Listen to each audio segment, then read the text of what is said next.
Assalamualaikum warahmatullahi wabarakatuh. Selamat siang, salam sejahtera bagi kita semua.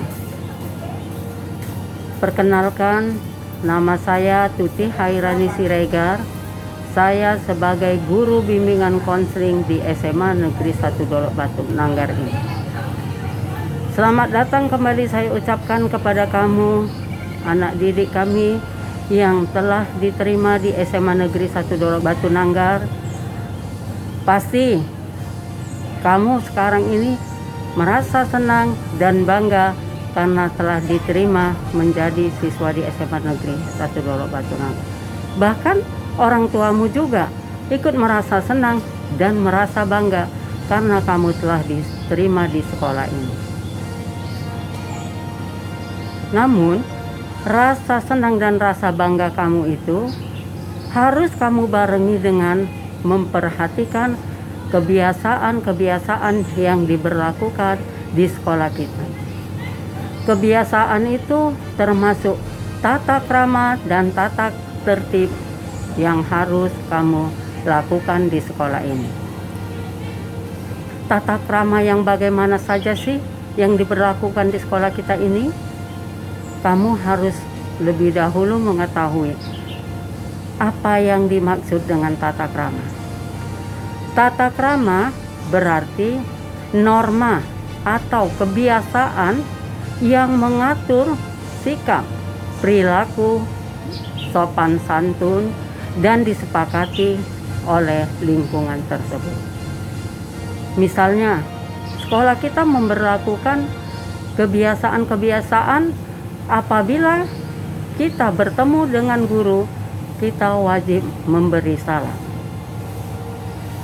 Salam di sini mungkin selama ini kita mengidentikan dengan salam berjabat tangan seperti ini.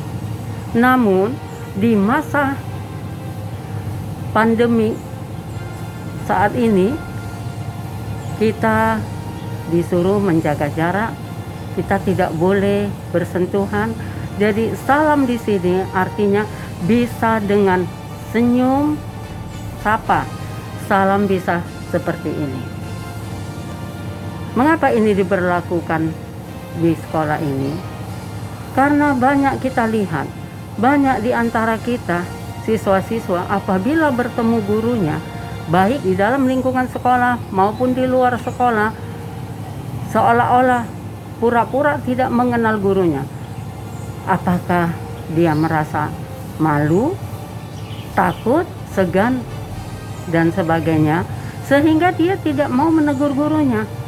Kalau kita tidak menegur gurumu, kalau kamu ketemu gurumu tapi kamu tidak menegur gurunya, bisa saja kamu nanti dikatakan kamu adalah siswa yang sombong. Yang selainnya apalagi? Menegur seluruh warga yang ada di sekolah ini, baik itu pegawai tata usaha, pengelola perpustakaan, penjaga sekolah, dan bahkan sampai kepada penjual kantin. Selanjutnya, kebiasaan apa lagi? Berbicara yang baik dan sopan kepada guru. Contohnya, sering siswa apabila berbicara kepada guru, perhatian siswa itu nggak tertuju kepada gurunya. Contohnya, di sini gurunya dia berbicara mungkin sambil melihat HP atau melihat yang lain. Perilaku yang lainnya lagi, bersikap, berperilaku yang baik dan sopan. Ada di antara siswa kita yang apabila dipanggil oleh gurunya, dia pura-pura nggak tahu, dia pura-pura nggak mendengar, bahkan dia lari menghindar. Kalau kita berjalan harus melewati guru yang ada di depan kita, kita nggak boleh motong, kita harus permisi, paling tidak kita menundukkan badan kita, menundukkan sedikit seperti membungkukkan seperti ini. Lalu kebiasaan-kebiasaan yang bagaimana lagi yang diperlakukan di sekolah kita? Siswa diharapkan mau mengucapkan terima kasih kalau dia telah mendapat bantuan atau jasa dari orang lain. Ini juga sering terjadi. Siswa pada saat dia butuh, dia akan berbicara sebaik mungkin, tapi setelah dia menerima jasa tersebut, dia selalu lupa mengucapkan terima kasih. Nah, ini sangat berpengaruh kepada sikap perilaku kita.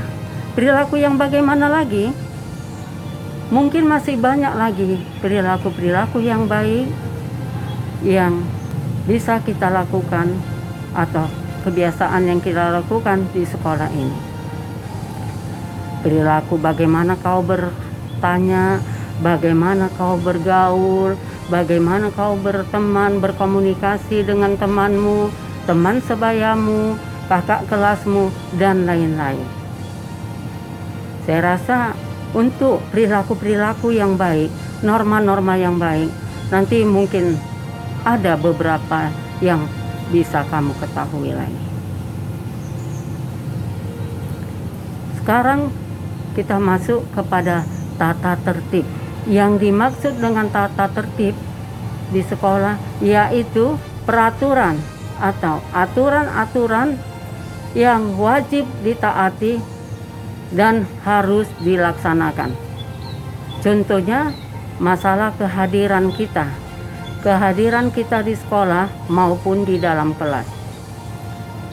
Setiap siswa di SMA negeri ini diberlakukan peraturan jam 7.15 siswa sudah harus hadir di sekolah. Di dalam kelas, siswa sudah hadir sebelum jam pelajaran dimulai. Jadi siswa tetap di dalam kelas. Itu masalah kehadiran. Masalah absensi. Apabila siswa tidak hadir, siswa harus memberi keterangan dengan mengirimkan atau membuat surat yang diketahui oleh orang tua. Apabila surat diketahui tidak sah, maka dianggap alfa. Siswa yang sakit lebih dari 3 hari berturut-turut, siswa harus menunjukkan surat dari dokter. Yang selanjutnya tata tertib berbusana. Sekolah kita memberlakukan siswa apabila datang ke sekolah pada hari Senin sampai hari Kamis mengenakan pakaian putih abu-abu beserta atribut topi dan dasi. Jumat dan Sabtu siswa mengenakan pakaian pramuka dan olahraga. Siswa putra rambutnya tidak boleh gondrong, memakai celana tidak kuncup dan sempit. Bagi siswa putri, siswa yang muslim yang mengenakan jilbab tidak boleh memakai baju yang ketat, rok yang sempit. Bagi siswa non muslim yang putri memakai rok di bawah dengkul. Masa pandemik seperti ini, apakah kita juga harus datang ke sekolah? Tidak, karena kita dianjurkan untuk tetap menjaga kesehatan, makanya kita belajar di rumah secara daring. Jadi bagaimana dengan kehadiran tadi? Apakah karena kita belajar di rumah, kehadiran kita tidak dibutuhkan? Tentu tidak. Kamu harus tetap aktif mengikuti pelajaran, mengikuti materi yang disampaikan oleh gurumu, melalui belajar jarak jauh. Kamu harus tetap hadir, kamu harus tetap aktif, karena di penilaian absensi juga guru-gurumu akan menilai keaktifan kamu. Disitulah kehadiranmu diperhatikan oleh gurumu. Dan kamu juga harus aktif, harus melaksanakan tugas-tugas yang disampaikan oleh gurumu. Kalau gurumu mengatakan kerjakan tugas ini dan kirimkan, ini kamu harus lakukan. Tidak boleh kamu biarkan saja. Bagaimana juga dengan berpakaian? Masalah berpakaian, karena kita belajar di rumah, kamu tidak perlu memakai seragam yang seperti saya contohkan tadi. Kamu cukup memakai pakaian dengan rapi dan bersih. Demikian dulu pembicaraan kita, pembahasan kita mengenai tata krama dan tata tertib yang berlaku di sekolah kita ini. Kita berharap dan kita berdoa semoga pandemik ini cepat berlalu sehingga kita bisa dapat kembali sekolah seperti masa-masa yang lalu, seperti masa normal. Demikian atas perhatiannya, mudah-mudahan apabila kamu memahami dan mematuhi tata krama dan tata tertib di sekolah, saya yakin kamu akan merasa tenang, kamu akan merasa nyaman di dalam belajar sehingga kamu bisa berhasil dengan baik. Sekali lagi saya ucapkan selamat dan terima kasih. Wassalamualaikum warahmatullahi wabarakatuh.